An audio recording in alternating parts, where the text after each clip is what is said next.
I can't believe I have to file taxes in all 50 states. And I only have 2 days left. Anyways, I started 2 years ago, standing in line at a Macy's with a suit in hand, and I just failed another job interview. I was going to return the suit regardless. I couldn't afford it. I was living in a rental car with no money, obviously no job prospects. And I was wondering, where are all the opportunities in this great country? So I went out and explored different opportunities, one in every state, and see what's out there. And I did that by being persistent, using networks, risk-taking, being adaptable, and having endurance. So I want to take you guys all on a journey with me. Living the map is what I called it. And now I graduated here in 2005, USC, with an economics degree. Obviously, I began here in California. And I didn't have a car because I had no money. And I came up with, my brother opened a bank account for me, gave me $5,000, opened up a new line of credit. So there I am, excited with my USC worn out cross-country shirt. And I hit the road, and I chose stereotypical jobs of every state, from working with Mormons in Utah to doing hydrology in Colorado to, you guessed it, South Dakota. I was a rodeo announcer. And this brings me to my first element, adaptability. Not that I only have to adapt to my current situation of not being able to find a job and coming up with a creative solution, but I also had to adapt to my immediate environment with living with cowboys, Indians, Arabs, rednecks, hopefully no one's offended there, Amish people, believe it or not, Hawaiians, and a cheesehead. And if you don't know, that's Wisconsin. So here's a before and after picture of me from Colorado to a rodeo announcer. So I showed up to Colorado. I'm like, hey guys, can I be a rodeo announcer? Well, first of all, you don't look like one, you don't talk like one, and you don't act like one. So within like 2 hours, they dressed me up to fit the part for my third job. So different also housing accommodations. Sometimes they're really nice, log cabin in Vermont, mansion, resort, South Carolina, pueblos in New Mexico, and of course, America has a lot of trailers, and this is Wyoming. So then I made my way up to North Dakota and then Minnesota. I actually arranged this so I hit the Midwest in the summertime, because if you know, it gets really brutally cold there. So networking is my second element. And the more people I met, the more opportunities I created, and that's what I didn't really take advantage of when I was at USC. But also being on national news a couple hundred times helped me a lot. And not only for me, but also for the people who were contacting me. They're always asking me for advice as I made my journey. They're saying, can you help me find a job? How do we find a job? So networking was key. And basically how I found most of these jobs was just getting on the phone, cold calling, 16 to 18 hours a day as I made my way through the state. I only had the first 10 set up before I left, and then I set the rest on the road. So can any of you guess what I did in Oregon, if these are all stereotypical jobs? Shout it out. Anybody? Logging. There I am. The first thing they addressed was safety issues, and you can see, don't worry, any eye protection there. And I can't believe they let me use a 60-pound chainsaw, 3 feet long, with, you know, no experience. So can anyone guess what I did in Nevada? Don't say stripper, because that's inappropriate. Here we go. We're gathered here today on December 5th, 2008. Now, 95% of these jobs hired me full-time after the week, and this wasn't one of them.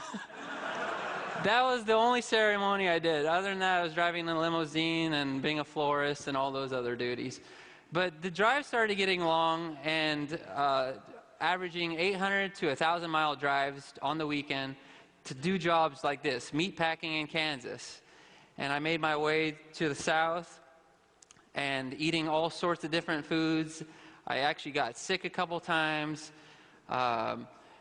These long hours, logging was 18 hours, making cheese And here's bartending in during Mardi Gras. And I was there like till 4 in the morning. First of all, I've never drank before in my life, and now I'm serving to people who are really experienced. And the thing is, I had no idea what I was doing, so they're asking me for a Jack and Coke, and I'm like, who's Jack and how much Coke do you need? So as I made my way up, you see that's a long drive, 1,200 miles to Wisconsin, where I worked at a cheese factory, which I mentioned is probably the hardest job, and brings me my third element, endurance. Just this week, this is number 25, just this week, I got the stomach flu. There was somebody came to the shop with a gun to my head, not to my head, but everyone's head in the shop. And also, this was a very cold week, 2 degrees the whole time. So it started wearing on me, and people said, oh, it's going to be downhill after 25. No, it never got easy, never.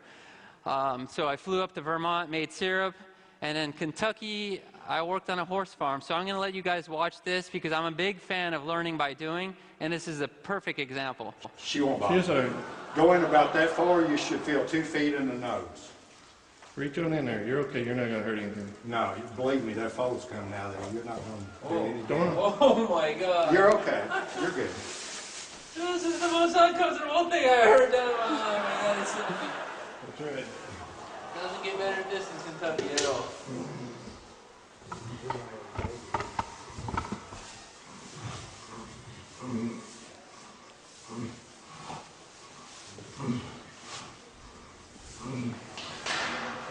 Okay, it gets really graphic. I can't play it. So I head down to the south where I started not understanding people's accents. I told them to email me instead of talking on the phone. So Florida here, I was an Egyptian stilt walker.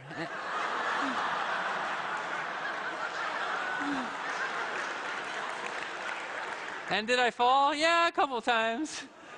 The kids were tugging on my pants, and they're like, hey, are you the 50 jobs guy? And they make me fall. So then I went from modeling to coal mining, which brings me up to my 4th point. As you all heard about the explosion this last week, risk-taking is very clear. Every job was an uncertain environment. Every state I went to across the border with so much uncertainty, this whole thing was a risk.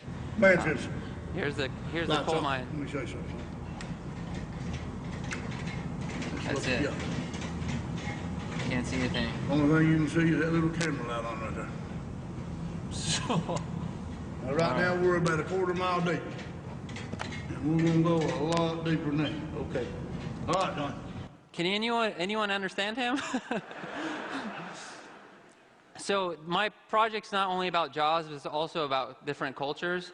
And Amish country, I made furniture with Amish people. And then I headed up to New England.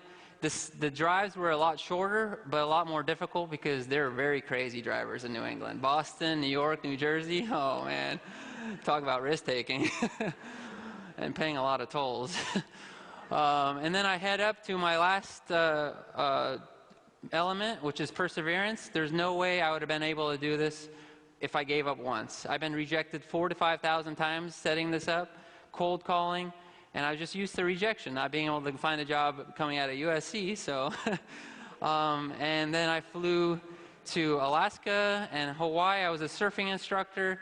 And my last state, home state, where I got hit by a car, welcome party, it was California, where I worked at a winery. So what's next? Who cares about me? Let's talk about you guys. What's next? It's all up to you. You choose your own destiny.